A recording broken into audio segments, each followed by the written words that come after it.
Yeah, that episode I did with Kendall the other day, there was 3 flies in here the whole episode. Literally just the whole time. And it was like they kept landing on her. I'm like, oh my God.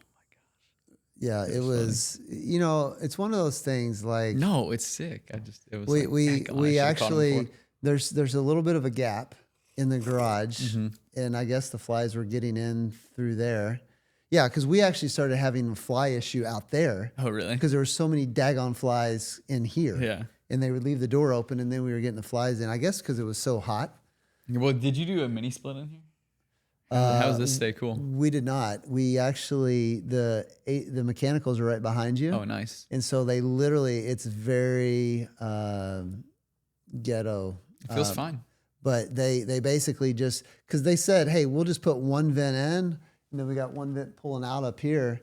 And that was a $600 deal versus a mini split. Versus a mini split. $2,500. Yeah, I was going to be. And the thing is, with Norton Commons, you can't just do a mini split. There has to be like it was like $5,000 or something for what we would have to get to be compliant with Norton Commons. So, but yeah, so I guess. What's the name of your podcast? I don't know.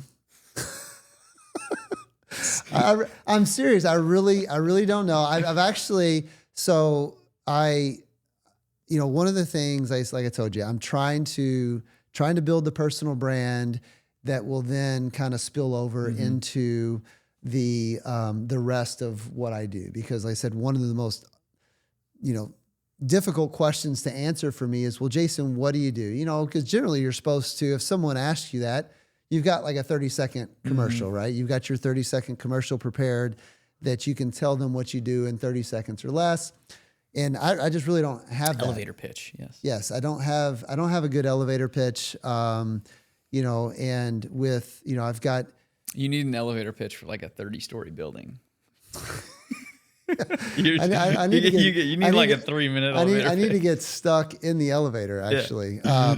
But, like I said, even with Common Ground, even with this space, like I didn't realize, like I bought the building because I wanted a place where I could meet with clients, a place where I could, just work and to network with other successful people. And I was already paying for a space that was fine, but I was paying $300 a month to rent a conference room in a space over off of East Point. And I was like, man, how cool would it be to have a space that I was actually proud of, that I wanted to go to, that was closer to home. And then also I'd been looking to invest in real estate, and I had a hard time, man. I had a hard time finding real estate that I could invest in that would cash flow. I looked at all the beach properties that I looked at, because that was kind of the thing. It was like, okay, well, let's get a vacation home. Let's get a vacation rental that we can use a couple of times a year, but then, have everyone else pay for it, kind of thing. But really everyone that I looked at, it was almost like they have them priced based on the annual rental projections, taking into account the HOA, taking into account the insurance, taking into account you putting 20% down and financing the 80%. So between the debt service, the HOA, and the insurance and the upkeep, like they weren't cash flowing. Yeah, of course. I couldn't find one to cash flow. So you got to find one that's not run as a rental, that you can turn into a rental or add some rooms to. That's how you can get around that, I feel. Well, and that was really kind of the intent behind Common Ground was, I was like, okay, well, I've got this really cool space that we can create a shared office space environment. I'm sure there's lots of other people like me that need a space to meet with clients who work from home. So let's get a co-working space. I don't need all of that space out there. I don't need that much room. So let's get a bunch of people using the space and utilizing the space the same way that I was utilizing that other space, and have them pay for the building. And we're in a beautiful community. Yeah. It appreciates nicely around here. They're very, very proud of their property here at Norton Commons. And they price it accordingly. But so we've got the co-working space, which is its own kind of business unit with its membership. We have people that rent it out for events. We have people that aren't members that will rent the conference rooms. And then we also have the upstairs Airbnb that sleeps 14. That place is amazing.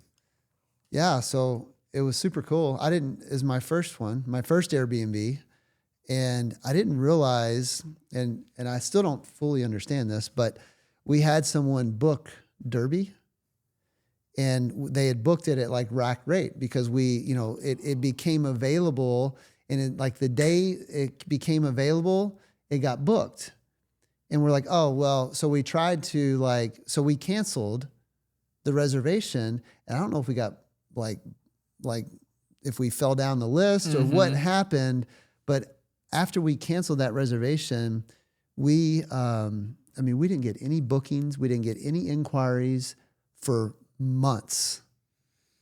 That's a shame. And I don't know, we weren't even booked for Derby.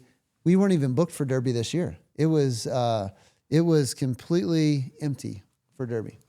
We didn't have anyone upstairs at all. You got to figure out the algorithm for Airbnb and kiss back up to him again. Well, we have. Yeah. We have actually, which is interesting because it's one of those things that like we now have fallen into favor. We've gotten, all 5-star reviews. Amy's doing a phenomenal job, like just, as host and just the communication. I read the reviews the other day. I was looking at it. I was just looking after I had a podcast here. We showed the guest upstairs and we were showing it to him. And then I went back through and looked at the link, and yeah, it looks like you got a bunch of great reviews, and I can see why. It wasn't a bunch of guys on a bachelor party. It seemed like a bunch of girls rented it out. Yeah, we have mostly females that rent it out, girls' nights out, bachelor at parties, different things. But, one of the things that's been interesting, like from a feedback perspective that I've heard a lot is that the photos they're very real. As far as we don't fluff them up. They. Oh, you don't need to. It looks amazing. Yeah. Well, you know how it is. When you get, some people are really, really good with photos on Airbnb, and then you get to the place and it's kind of a letdown. I tell everybody in when we list your house, I'm like, we want to take the best way we can portray the property realistically. Because if we overdo it and they're let down immediately when they get to the house, and it doesn't matter if it's a great house, they're let down because they had these high expectations. But if we can come in and make it look great, obviously you want it good enough to get people in the door, then it's a little bit, it's not as much of a downer if they walk in and they're not super stoked with it. That's great advice. And actually that's a great transition actually. So let's talk about. When did we start this podcast? I don't have any idea. So let's transition. Let's talk about, my guest today is Sam Stone. We're going to have to clip them together. My guest today is Sam Stone. And thankfully we've got good editing, but yes. My guest today is Sam Stone, and Sam is someone that I admire, all around awesome dude. You're gonna make me blush, Jason. Thank you. I've not even through with my first cup of coffee yet. You got me blushing this morning. I've got a ton of respect for Sam. I've had the pleasure of just being around him. We've played golf together a few times. We've played some indoor golf together a few times, and and I'm not a big social media guy, but I'm trying to be. And one of the things that has really stood out to me with you as someone that, how long have you been in real estate now? It is, it's a weird story. I worked a little bit in real estate at a previous job, but I wasn't licensed. And so got to learn there a little bit. Okay. And when we moved to Kentucky in 2020, that's when I started the social media account that was called Louisville KY Real Estate. And, but I didn't have my license yet, was working to get my license. So started working in real estate pre-licensure. Wasn't working for clients or anything, but just kind of building the business that way. And then build the following. And then in 2021 was when I got licensed. So I'm right around 4 years in. Right on 4 years in. Okay. Yeah. One of the things, so tell me a little bit about, because obviously I don't know. It just seems like maybe I'm wrong, but it seems like everyone I meet is a real estate agent, in some form or fashion. Yes. There's a lot of part-time real estate agents that, they get licensed and they help out friends and family, or there's, agents that are licensed for flips or for whatever reason. But tell me a little bit about, and you've already shared a little bit about your strategy. I mean, you were literally building your business before you had your business. You were planting the seeds and starting to build that following in 2020 before you were even licensed. And you've done a phenomenal job on social, putting yourself out there. But what was some of the things, like what was your primary strategy for how Sam Stone, someone who's young, someone who doesn't have a ton of experience, because again, that's what a lot of people look at as like, oh, well, you know, I'm young, I don't have a lot of experience. How did you differentiate yourself in the marketplace to get people to trust you? Yeah, that's a good question. And it's fun. I could literally talk about real estate for an hour. We could just sit here and roll with it. Well, so cut me off when you need to. But go. The strategy I thought through, and I think to my detriment sometime, I think I'm like a 3 steps ahead thinker. So I'm always thinking like, okay, if you have this conversation with somebody, what's their thought process behind it? So I was always thinking, okay, in the very beginning, and why I started the Instagram account early was, okay, in today's world, in 2020, when it was then, but in today's world still, the second you meet somebody, let's say we had never met before, we met at Common Ground at an event, the first thing you do to check validity of someone is, especially if you're a younger person, you get on Instagram and you click on it and go, okay, are they serious? You know what I mean? Or LinkedIn or whatever it is. Yeah. That's the first thing you do. And so in my mind, it was like, okay, no one wants to use a new agent. That's when you're buying or selling the biggest thing that you invested the most money in, or when you're making the biggest payment and you're about to put $30,000 down on a house and you're making $60,000 a year. That's a huge chunk of money. And so my thought was, I don't want to be the new guy. Nobody wants to use the new guy. No other agent wants to work with the new guy. And so my mind was, how can I build up a following to where I can show that I don't have to say I've sold all these houses, but just become an expert in the market and show people every single day, all I do is think about this. And so that's kind of what I started doing. And it was funny early on. It was like, I tell people, agents wise, you hit on it earlier. There's so many part-time agents. Agents wise, whenever I talk to new agents, I'm like, hey, there are 2 things you can sell as a new agent. You can sell that you have more time than anybody else, and you can sell that you're going to work harder than anybody else. Yeah. Because thankfully my business has been blessed enough now that I don't have time to run and show 6 houses to somebody this morning, and I have other appointments that I already have locked in. And so if somebody wants to come to Louisville and they want to see 6 houses all around Louisville and they want to call me last second, I probably have today and tomorrow booked up. And so as a new agent, your thing is, hey, I have more time than anybody else, and you're my only client. So I'm working hard for you, and every day I'm going to wake up and I'm only going to think about you. And so what you don't have in expertise, you have those 2 things you can sell. And in the thing that I feel like a lot of people fail in is they say, okay, well, I am a part-time agent, so I'm going to keep my other job. And they lose the 2 things that the only 2 things they can sell, that I can work harder than anybody else and I have more time. Right. They lose both of those things off the bat. And so I tell people, I'm like, hey, if you want to get into real estate and you want to make it a career where it's not you're flipping on the side or you're not selling your aunt's house or whatever, but it is something that you want to be great at, you want to be full-time in, then you have to go all in. You have to jump in head first, dive in the pool, and be ready to roll, because the only thing you can really sell is not expertise. It's not the amount of homes you've sold in the past or the knowledge you have of the contract. Obviously, you're learning all those. But that's kind of the thing that I push for people. So for me, it was just diving in and saying, okay, I have more time than anybody else.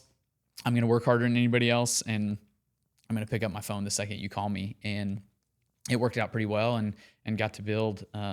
It was earlier this year, got numbers back from my brokerage. I was the fastest agent in Louisville history to sell $50 million in sales.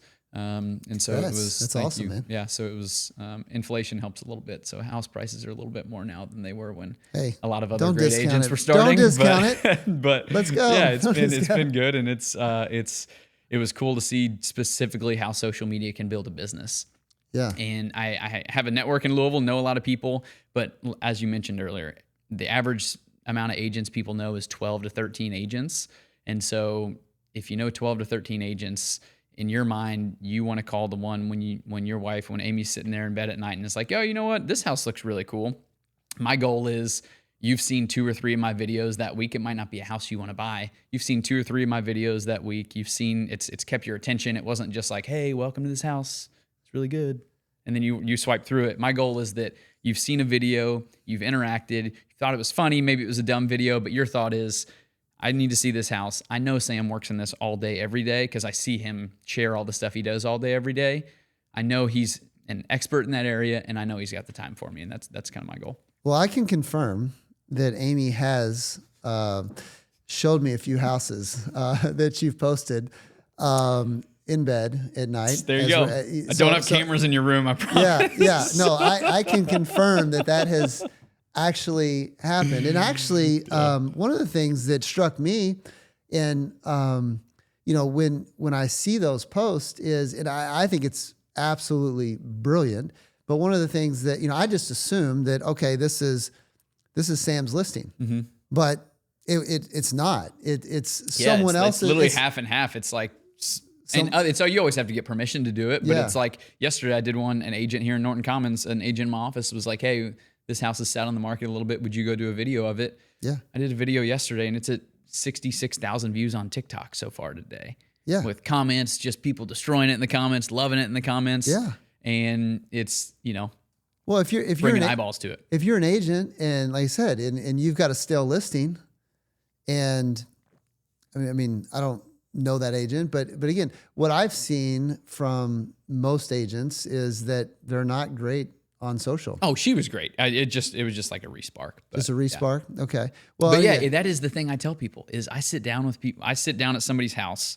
Let's say, Jason, you want to list your house, and I don't think I'm allowed to like share commissions out loud with people. But let's say, for example, you pick a percentage number that we all know that most real estate agents roll with. And they say, hey, here's the cost to list your house, Jason. My favorite thing is, okay, the first question you need to ask, there's a million guys who are labeled 1% brokerage, and they'll do it for 1%. So what are you going to do that's different from that 1% to take you to the percentage that I and most other agents are going to ask for? What's the difference you're going to make? Right. The second that 1%er gets it, he's going to throw it on Zillow. He's going to put it on Flex. Everybody who's already out there searching is going to see it. Yeah. So tell me about your marketing that you're going to do that's going to make a difference between the 1% and what you're asking to charge. And for me, I sit there and say, let me pull up my Instagram account and my Meta platform and show you how many people have viewed my account this last month. Let's see right now. This will be fun in real time.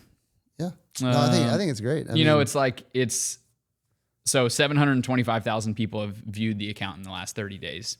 And I tell people, it's like, people don't look at Louisville real estate Instagram account unless they either live in Louisville, have some connection to Louisville, or have some interest in coming to Louisville at some time. Now, the Louisville real estate account, is that the one you set up originally in 2020? So you've transitioned away from... No, it still says my name on it. It has my picture and everything, but Gotcha. the tag is Louisville KY Real Estate. Okay. And it's like, I have 725,000 people in the last 30 days who have watched my videos of houses in Louisville. Yeah. So if I can sit there and say, hey, this person's going to charge the same percent as me, I'm competing versus them. Let me show you what I can do that's different. Do we think 700,000 people seeing your house is going to make the price go up or down? Right. And it's like, in my world, it's an easy win, because you sit across from somebody and they're going to say, hey, I'm going to work really hard. I'm going to pick up your phone calls. I'm going to send out mailers to the neighborhood. I do all those things too. So let's talk what the difference is between it. And that's what I feel like has been the biggest boost for me, is sitting down and listing appointments and seeing that. And then on the flip side, when you just operate a lot in business, in real estate, you get a lot of phone calls of off-market stuff. And so that's been the biggest help to buyers, is, running into deals before they ever hit the market. So, well, I can say with all, like when I saw your activity and your posts and what you were doing on Instagram and in social media, when you started in real estate, I knew you were going to be successful. Oh, dude, thank you.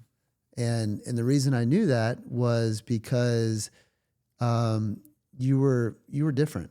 You were different in your approach. You had the foresight to go ahead and to set up that account, and and not to mention, you're all around great guy. You're honest. You're truthful. That, and really, just from a business basics perspective, for me personally, like, I've never been great on social media. I've never been great. You know, the Speed Golf Hawk channel Yeah. for a little while. yeah, We did a video on that. That was fun. I took a run at YouTube. So yeah, that's a great story. So I took a run at YouTube, right?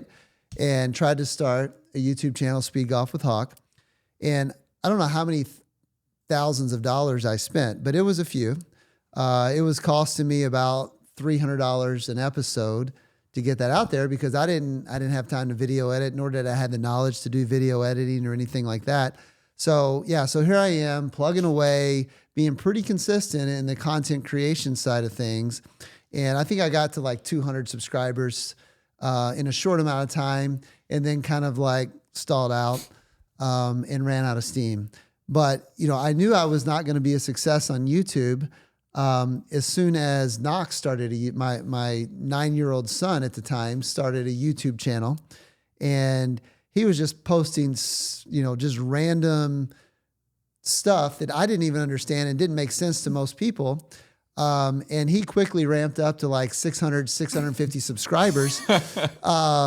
So like, that's a tough day. yeah. So that was kind of a tough pill to swallow. It's like, man, like I probably don't have what it takes to be successful with YouTube. And apparently there's just not a ton of people that, you know, I mean, they want to watch speed golf, I guess. I don't know. You know, it's just a tough thing to, you know, not to mention it was a pretty low budget deal. And, you know, I could have had better guests on it too. You had some scrubs out there, gosh, me and my buddies. Yeah. So, but anyways, it was that's when I knew that YouTube was not going to be my path. But you know, when my 9-year-old, 10-year-old son, you know, like 3x my subscribers in like 30 days. He's got fans donating to him. You're like, what are they donating to?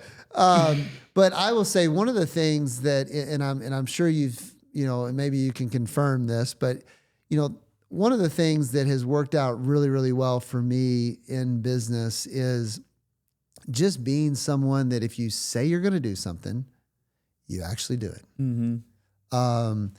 You know, that is a very, very simple thing that most people don't get right. Mm-hmm. You know, it's, you know, they want to, oh yeah, I'll do that. And then they never do it. Right.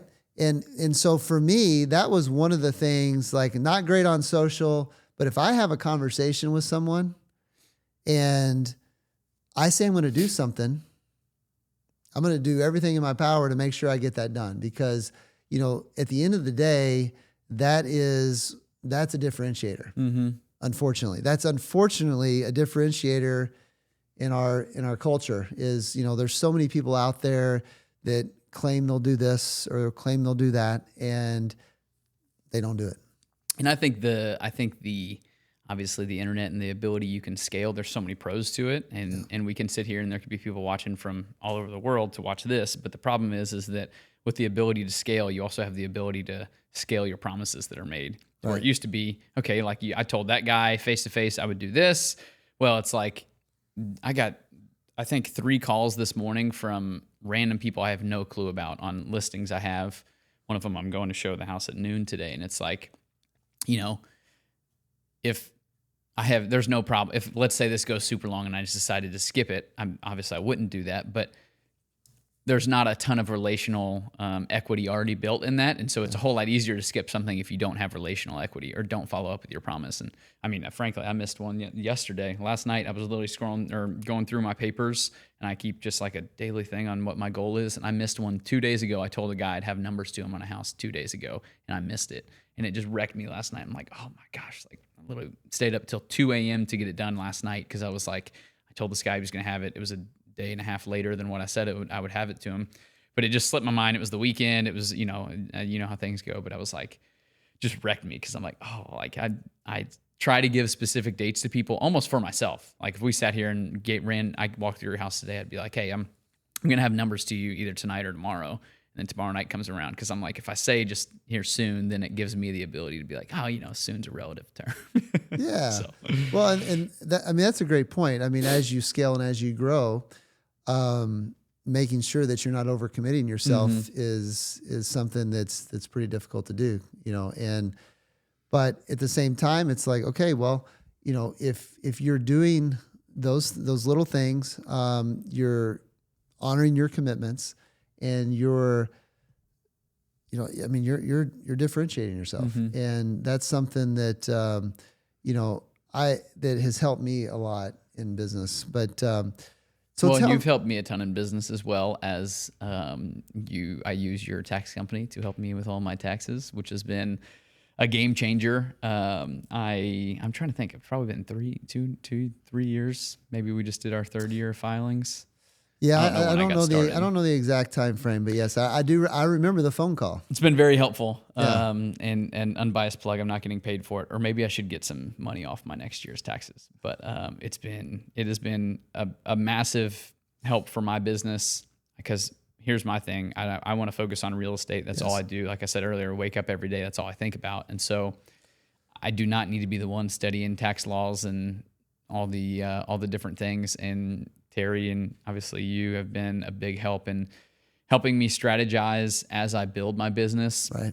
What it looks like to, use the incentives that are out there, and tax incentives, and not loopholes, but just ways that you can, ways that if I just went to TurboTax, I'd be paying a ton more money in taxes. And the last thing I want to do is write a check to Uncle Sam. So it's been very, very helpful, and really helped me plan to build my business in the long run, which has been great. Well, kudos to you for actually, because you're the one that initiated that conversation. You reached out to me and just said, hey, should I be doing something different, with my taxes? And, one of the things that I see a lot of, especially with real estate agents, is, real estate agents are, they're independent, they're self-employed, and, they get 1099s from their brokers. And, and most real estate agents will take the steps of setting up an LLC, but there's no tax benefits to being an LLC. And the S Corp was a game changer for me. That was very, very helpful. Yeah. Yes. So there's no tax benefits to being an LLC.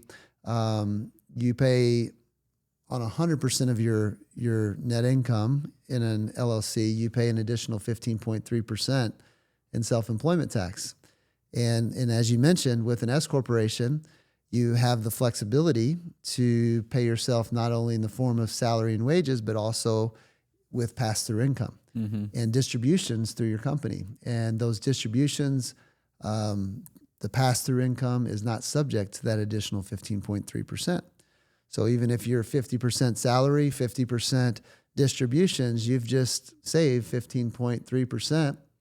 Potentially, depending on how much your income is, on your income. So, I mean, that, again, it's just one of those things. It's like you take all this time to build this business and to build a profitable business, but you want to make sure you're also taking the necessary steps to keep as much of that money as you possibly can. I think the biggest help for me was early on. Like, if I would challenge you, if you're sitting here listening to this and it's like you're building something, we're all trying to build something, but especially if you're an entrepreneur or a 1099 employee and you're not a W-2 employee, I reach out to somebody tax-wise, whether it be Jason or somebody else, and just get a plan in place for where you plan on your business going. And if you can plan ahead of time and say, hey, in 5 years, I plan on being here. And the thing I really liked about what you guys offered was you pretty much broke it down to, hey, Sam, if you earn this much, everything over this amount you're going to save when you switch to the S Corp. And so year one, it was like, I was on the line. It was like, okay, I don't know if that was really going to be as helpful. I think we did it in year 2 and 3, but it was like, for me, it was very helpful to plan out in advance and to then give, qualifiers on like, okay, I know at least a little bit more where I'm going to be at the end of the year, rather than just getting a big request at the end of the year from the IRS saying, hey, you owe X amount of money, and being like, well, I didn't really plan for this, and kind of plan throughout the whole entire year, and almost have I feel like I have like a tax strategist on retainer versus just like I used to just have a W-2 job and show up at TurboTax or whatever once every year and just hate my life for that day, and then just like hope I didn't forget any forms and hope I didn't get audited. And now it's like, okay, like I'm once every couple of weeks talking with Terry and figuring out where I'm at, and all that stuff is very helpful. Every successful business owner should have a good CPA in their corner that is not just plugging numbers into a form, but is truly in your corner, looking out for your best interest and implementing the tax strategies that are available to you as a small business owner. A good CPA will save you way more money in taxes than what you're paying them each year. So, my advice to all business owners, especially if you're making money. Now, if you're running businesses and you're not making money, that's a different story. But if you're running a business and you're making money, there's a huge difference in just having a tax preparer or an accountant or an enrolled agent or even a CPA. I've met many of CPAs who just want to file your taxes every year. They don't want to come alongside of you and have those regular meetings throughout the year or those conversations. They don't want to manage your reasonable compensation throughout the year as a business owner. So, and that's okay. All that means is that you've outgrown your CPA. Find a different one. Find a different one that can help you truly scale your business. And that's what I love about Terry. Terry she's in my corner. And, she's run our tax division for a number of years. She's been a CPA for 25 plus years. But that's, one of the things that I truly appreciated about her when I first met her was it wasn't just give me your stuff and I'll file your taxes. It was, hey, how can we be doing things differently to help reduce your tax liability? And again, and I feel like it's like in any world, whether you're listening, it's like you don't work in taxes or you don't work in real estate. It's like in any profession, it's becoming the expert that's the guide all year round. In the same way, like for me in real estate, it's like, okay, I don't want you to just call me whenever it's like, hey, I need to go see this house right now. That's kind of the equivalent of like filing taxes once a year and just there you go. It's more of like, hey, let's check in and talk through like what your portfolio looks like if you're doing rentals, how much your house is worth, what your neighbors' houses have sold for, so that if that time does come that you need to move, it's not like Zillow says my home is worth X amount. It's like, going through the process of let me know how much my house is worth at all times so that the right thing does come up, then I'm ready to roll on rather than just hope and pray that Zillow estimate's close enough. Yeah. I always joke that Zillow can't smell your cat pee. That's why you can't trust that number. It's like, you got, it's in a good way or a bad way. It can't smell your neighbor's cat pee and their house sold and your house is in great shape, but your neighbor's house sold and smelled like horrible cat pee. And, that takes your estimate down. But if your house smells like cat pee and your neighbor's didn't, then it sends your estimate up. So how much value do you think a pickleball court adds to a real estate? I'm just curious. If someone had a pickleball court, someone happened to have a pickleball court in their backyard, it depends on what the comps would tell you on what other neighbors have sold for with pickleball courts. That's how the easiest way you would find it. There's zero neighbors that have pickleball courts. So you have. I guess a pretty nice demand on the market there. You can kind of charge whatever you want, whatever you can get somebody to pay for it. That is what it's worth because you'll be setting the precedent on what it is in your neighborhood. I love that answer. We could space out a little bit to the rest of Louisville and figure out do a cost analysis, how much it costs you to build it. Gotcha. Okay. Just curious. Yeah. But, I mean, how much it costs someone to build it, not you, obviously. Yeah. Obviously, if I built it, it would not still be there. So tell me about your podcast. What's the Risky Biz? Risky Business podcast. Yeah, it's been really good. Early on, everybody, I felt like in COVID, I always joked every white guy who was an entrepreneur had a podcast. And I was like, I love talking. I feel like you're great at it. Thank you. Yes. But I love talking. I love getting to meet people. Yeah. And so I always wanted to start one. I had I didn't know directionally where it was going to be. And I was like, I don't want to just start one and just shoot the breeze with people. And so it was in 2024, beginning of the year, I was writing down goals for the year. And I was like, okay, I'm going to release my first podcast episode. No clue what it's going to be. Yeah. And I literally took me 11 months. And finally I was like, when I was getting into real estate before I got licensed, this was like 2020 when I was going through figuring out what I wanted to do. And I had sat down and met with people in almost every field and just said, okay, I want to learn your field. What do you like about your field? What do you not like about your field? How many days a week you get to golf? What do you get to do for vacation? You know what I mean? Like I wanted to learn the pros and cons of every job. And so as I sat down with people, especially people who had built businesses, I started to hear just these stories of risk that were just so interesting. And it was like, why does nobody know the story of risk of, how Jason Hawkins ended up being the guy who's built 5 different businesses, doesn't even know what his elevator pitch is because he has so much in there that he does. What's the risk that you did to build that? Because I run across so many guys that are my age and younger who sit there and they go, okay, I want to build something special. I want to have a life that's worth something in the end, maybe not just monetarily, but I want to help people. I want to do this. I want to employ people. I want to change something. But they go through the monotony of my podcast. The goal is never to get people to quit their W-2 jobs, but it's like they go through the monotony of, hey, here's what's easiest, and I don't have to take a risk to go do this. And so my goal was sit down with people who've been successful, whether it be in the Louisville or Kentucky area or anywhere, and sit down with people who've had success in their field and say, what are risks you took early in life that led you to being in the place you are today? Maybe it was good risk, maybe it was bad risk, maybe they failed, maybe it worked out really well. And so, started end of 2024, just sitting down with people, and I think we're 16 episodes in now, and it's been really cool to hear people's stories, and selfishly, it's fun just getting to sit across from people and hear what they say. And I only want to do video podcasts. I love consuming video podcast. I love being able to throw it on while I'm in the truck driving, listen. And then if I need to see something or they show a graphic, look at it. And the way that I end up watching a lot of episodes is from short form on Instagram or YouTube and see a reel and hear an interesting minute of a conversation, then go, oh, I want to hear that whole thing. Yeah. And so really just dug into the Louisville Podcast Studio. Obviously you're aware of it now, but the ability they had to build a high quality podcast for me and help me to give me the back end to where I could go out and have confidence that I could get guests in, that I could really provide what I said I'd provide to them. So, yeah. Well, and again, that's for me being a little bit older, 46, not realizing, when Cameron came to me and was like, hey man, I think your garage is a perfect spot for a podcast studio. And I'm like, why do you think that, Cameron? Tell me why you think that. And, and I honestly, I didn't see the vision, initially, but, the thing about me, and probably the reason why I have so many daggone businesses, is because I'm always open to listen. Mm-hmm. I'm always open to listen to people's ideas, and what they're thinking. And again, that's really come back to bite me, a few times in my life. I've been scammed.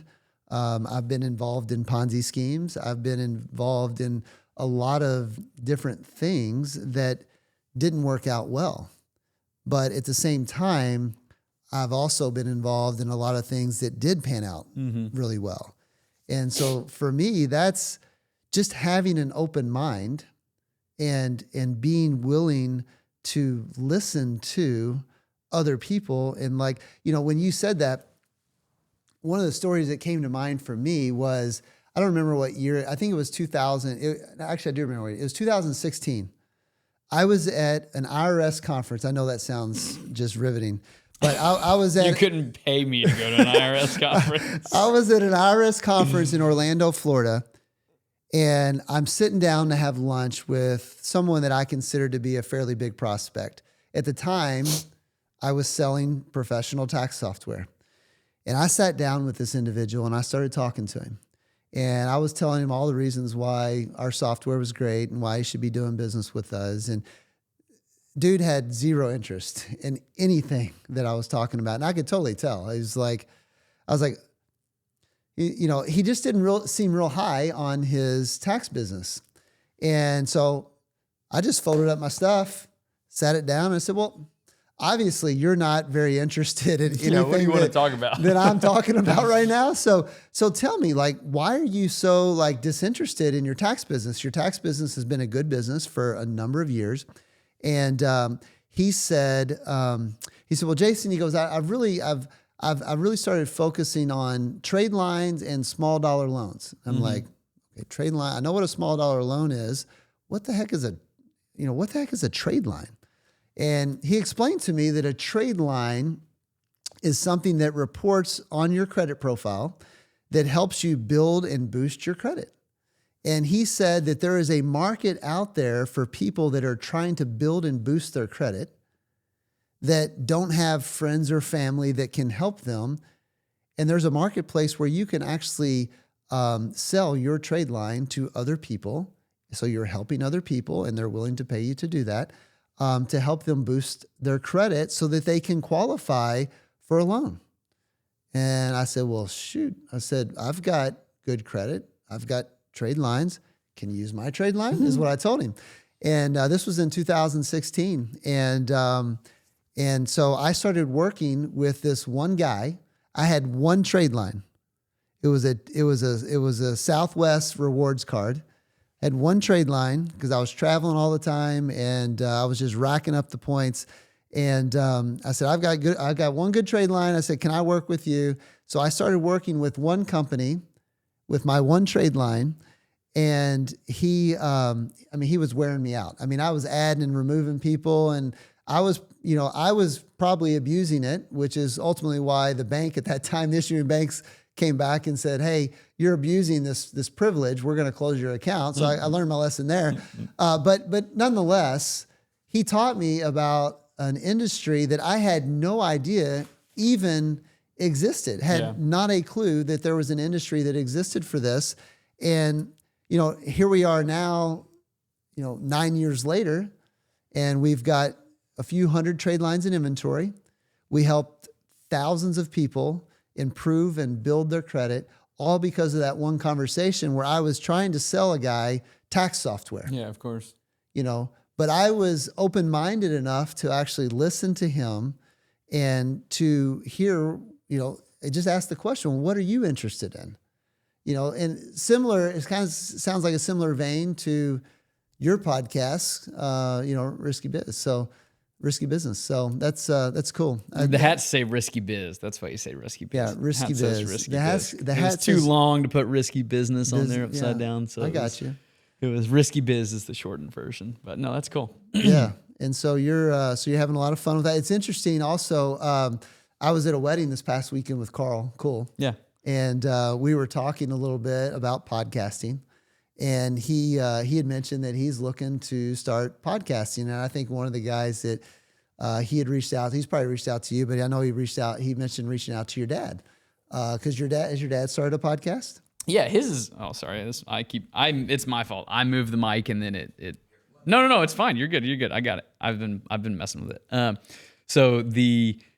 He started one. Of course, his did fantastic. My joke with him was like, I started mine before him. We were racing to see who'd get to 2,000 downloads first. Okay. And I was like, I can't remember. Few episodes in, maybe 5 episodes in, it took me to get 2,000 downloads, whatever. And so I hit it. I can't remember. And I'm super excited. And he hadn't even released an episode yet. And I'm like, okay, so I beat him.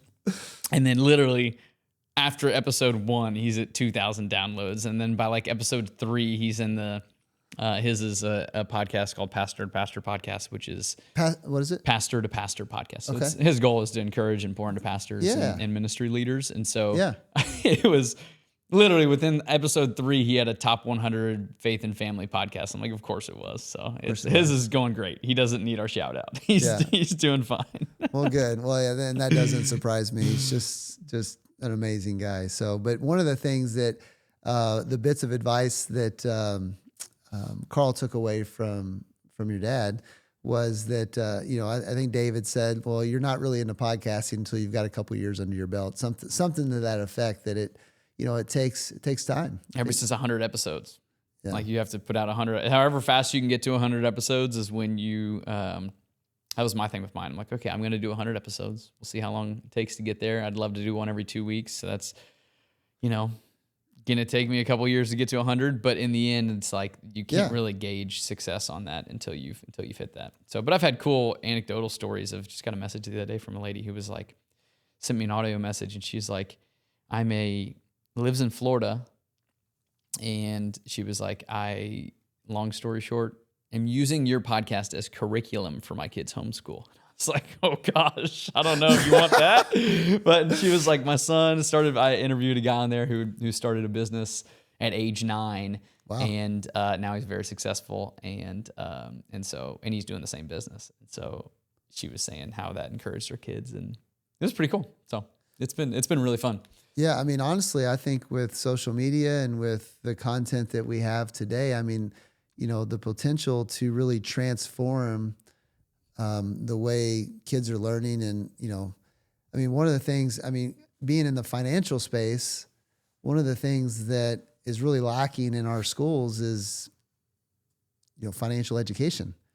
Of course. And getting, in your case, I mean, you're encouraging young entrepreneurs and hearing stories about, that's the best thing. I mean, sharing your story and hearing other people's stories of how they got started is just huge from a learning perspective. So that's super cool.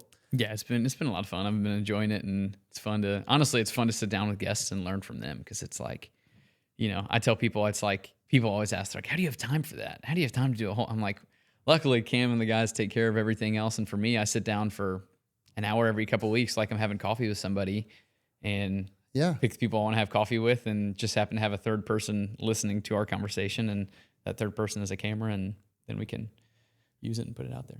So you said you've done 16 episodes. Mm-hmm. So you've done 16 episodes of your podcast thus far. Is there one thing, is there like one golden thing that stood out that, from the first 16 episodes that has helped you in your business? I feel like the risk thing that stood out was every person I've talked to had a major pivot in COVID. Maybe 13 of the 15 had like a major pivot, and they used something that the whole world was like, oh man, this is really bad. Obviously COVID was bad, but they used something that the whole world looked at, this was a really bad thing, and they pivoted in some way. And there was a big change in 2020 for almost every single person that was still operating business. And when that happened, it, for most of them, sparked their business to a new level or whatever it was. And so it was cool to see, the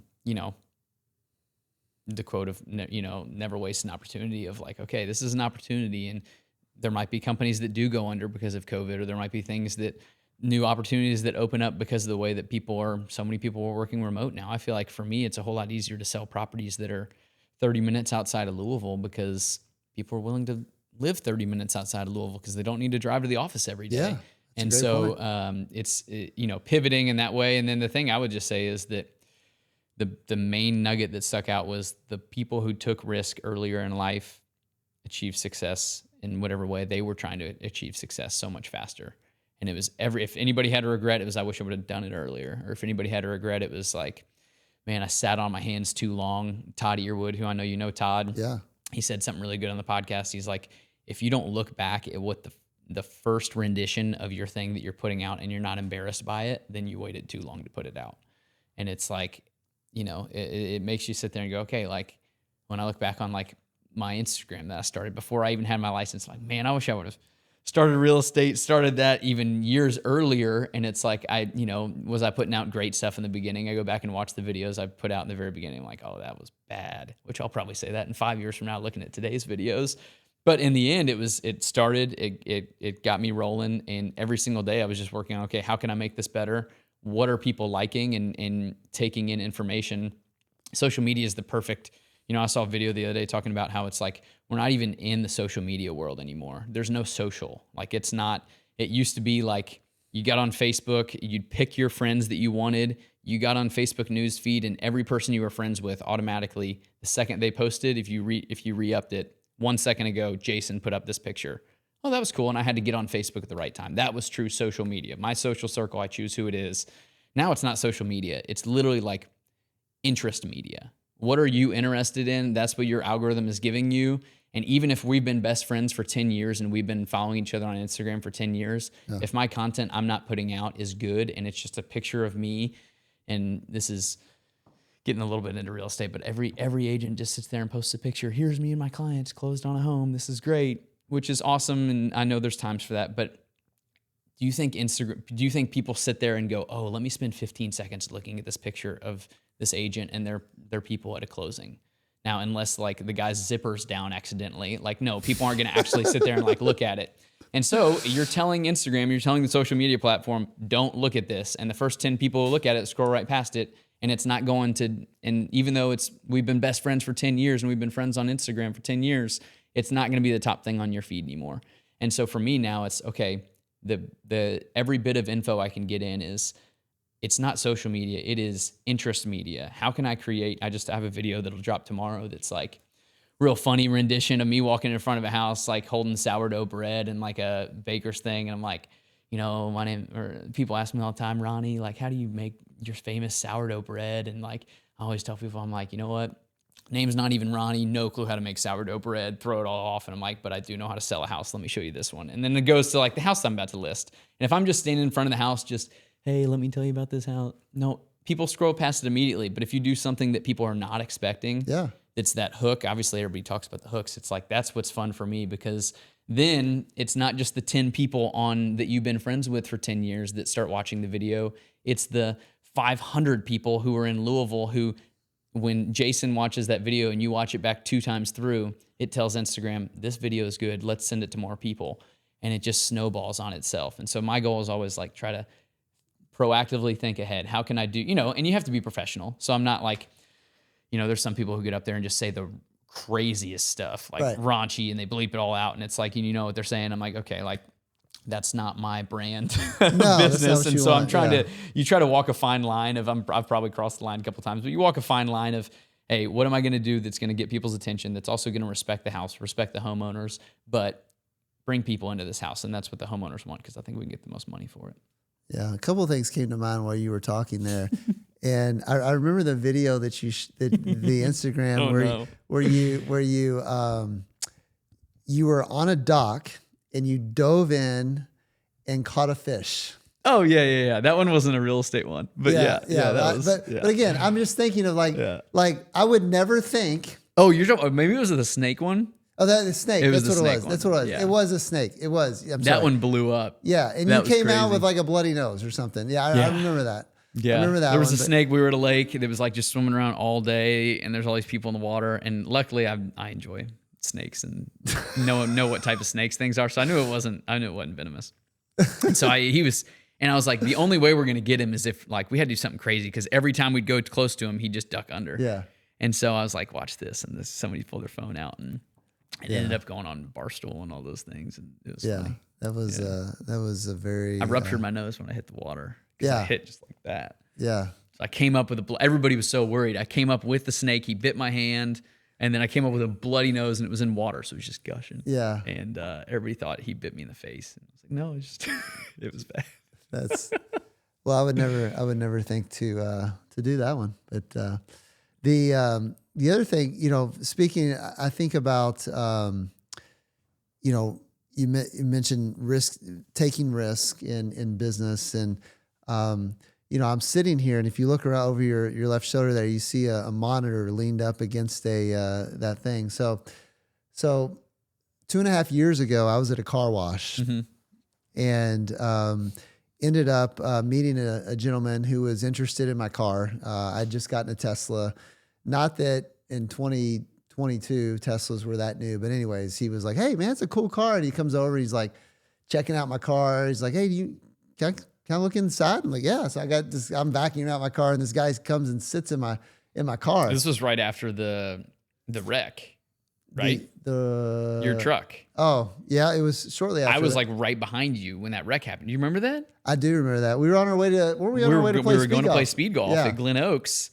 And I was like right behind you, and somebody hit you at that four-way. I remember pulling up. I'm like, oh, that's Jason's truck. That's Jason's truck. Then you got the Tesla. That's Jason's truck with the wheel falling off of it. Yeah. So, but anyways, this guy sitting in my Tesla, and then he asked, well, what do you do? That question, right? He comes back to that question, and I generally will just say, oh, I'm in the financial space. I do taxes and financial planning. And he was like, okay. He's like, oh, well, I need to talk to you. I'm like, oh, you do? Do you need some help with something? Just thinking like, what, sure. So we ended up exchanging numbers or whatever. And he introduces me to this company called Epix at the time. And so I ended up investing $200,000 like 2 weeks later into a business that I met a guy at a car wash. And now here we are today. Fast forward 2.5 years. So basically everything that they told me, you mentioned earlier the importance of being able to pivot. being able to pivot when things don't go as planned, right? And so here I was, I invested $200,000 into this business. For my $200,000, I got 8% equity in the company. And they were supposed to return to me my $200,000 in 6 months at a 12% interest. So, I was going to get 12% interest, get my money back, and then I would still retain the 8% ownership in the company. Well, fast forward a year and a half, still haven't seen the $200,000 back. And really the company is flatlining because we don't have the right team in place to successfully launch the business. So fast forward, I ended up doing an asset purchase agreement. I bought the company, bought the whole thing. Ended up giving 30% of the company I bought out the assets, required an addition, required another 50,000 or so of capital to buy the assets and to, take over, but ended up bringing in the right people and building the proper team. And, here we are today. And, at the shooting of this podcast, literally yesterday was, we sent out our first 2 monitors. Now, what is no longer called Epix, it's called Digital Retail Display. And basically what we are doing is we are transforming how retail is done inside of beauty salons. That's where we're starting. We're launching inside of beauty salons. But if you go into, at least people tell me this, I haven't been into a lot of beauty salons, but from what I hear, they carry a lot of product. And their shelves are stacked, and maybe it's not always the cleanest or the neatest looking supply of inventory, and they're having to, house all of this inventory, manage the inventory. And what we are doing is we're replacing all the inventory, and we're putting a touch screen, basically a touch screen monitor on their wall that displays all of their products on shelves, and they can shop, they can purchase. They can carry multiple lines of product and not have to manage or house inventory or put up capital up front for all of that inventory. Our first contract is with Paul Mitchell, and we are in the process of, we're going to launch in some Paul Mitchell salons in New York. If that's successful, then they have thousands of salons all across the country. So we'll get distribution in thousands of salons across the country. But I mentioned that because, I took a risk in making a capital investment into something and trusting people who were not honest with me. And last time you spent $200,000 at car wash, I bet. Last time, that was the most expensive car wash ever. What time is it? You got to roll? We're good. You're good? Yeah, I got 10 more minutes.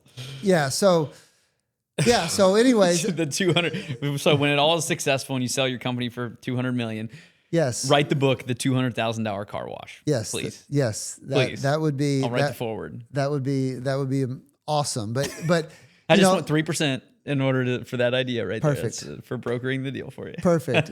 Yeah, but so here we sit today. The $200,000 car wash. So we have the $200,000 car wash. I am now the proud owner of Digital Retail Display, which, I like. The reason I did it was because I liked the business concept, the idea. It made sense. It was simplifying something that retailers were already doing, and we're just launching in beauty salons. We've already been connected through Cameron and through some other people with gyms. Gyms carry products. They carry limited products because they don't want to house or inventory everything. But you can. There's so many different retail applications. We've been in contact with Carnival Cruise Line. Carnival is interested in putting our monitors on their cruise ships.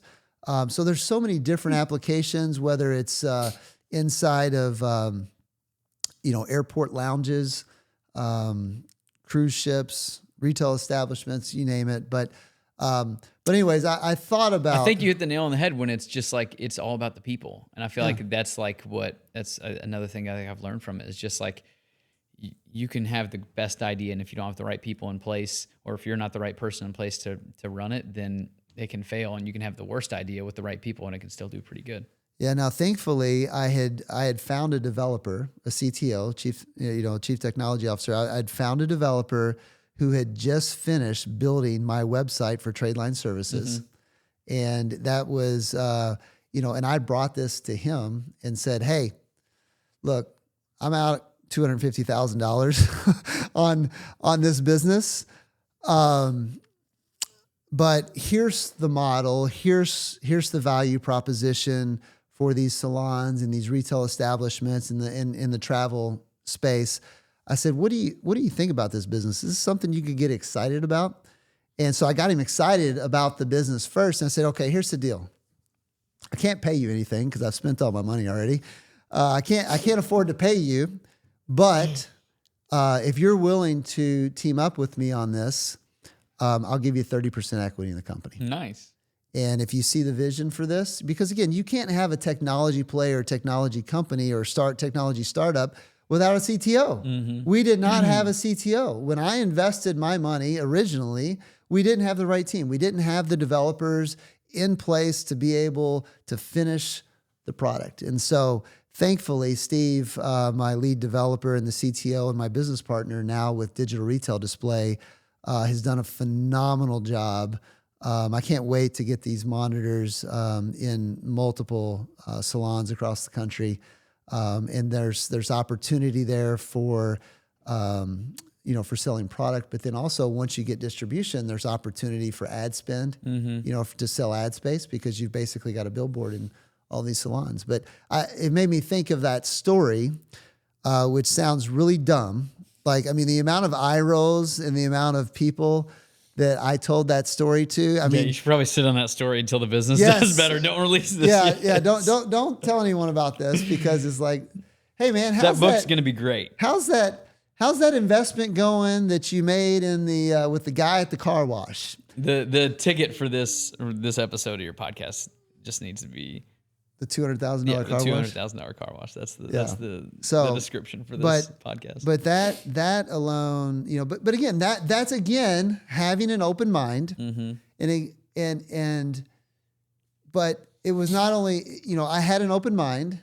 I made an investment. It went poorly. It went really bad, and it was going to fail, and I was going to lose 100% of my money, or the other option was we pivoted, required a little bit more capital investment, but we pivoted, we put together the right team, the model, the vision, the value proposition for what Epix does, which is now DRD, is still the same, but now we got the right team in place and we're going to market. So that's awesome. Hopefully we'll have proof of concept here in the next 30 days.